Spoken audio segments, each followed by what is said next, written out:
કે રાધા રાણી સાંભળો ને તમે કાનુડાની વાત, અધૂરી રહી મારી પ્રીતાડી રે માણારા.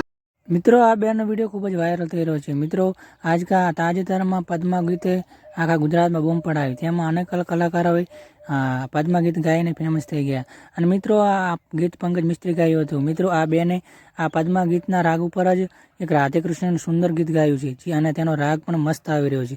મિત્રો, તમને વિડીયોમાં પાછળ આખો નાખ્યો જોજો. મિત્રો, આ બેનું નામ વૈશાલી છે, જે ખૂબ જ વાયરલ થઈ રહ્યું છે. મિત્રો, આ બેને આ વિડીયો ઇન્સ્ટાગ્રામમાં અપલોડ કરેલો છે અને તેની આઈડી વૈશાલીની અંદરથી આ વિડીયો અપલોડ કર્યો છે અને તેમાં ખૂબ જ વાયરલ પણ થઈ રહ્યો છે. તેમાં મિલિયન ઉપર વ્યૂઝ છે અને તેમાં 50,000થી ઉપર પણ લાયકો વધારે છે. મિત્રો, તમને આ વિડીયો બતાવીશું તો વિડીયો પૂરો જોજો અને વિડીયો ગમે તો લાઇક કરજો, કમેન્ટ કરજો અને વધારેમાં વધારે લોકો તો શેર કરજો. મિત્રો, તમે વિડીયો બતાવવાનો છે તો વિડીયો જુઓ. આ વિડીયો કે રાધા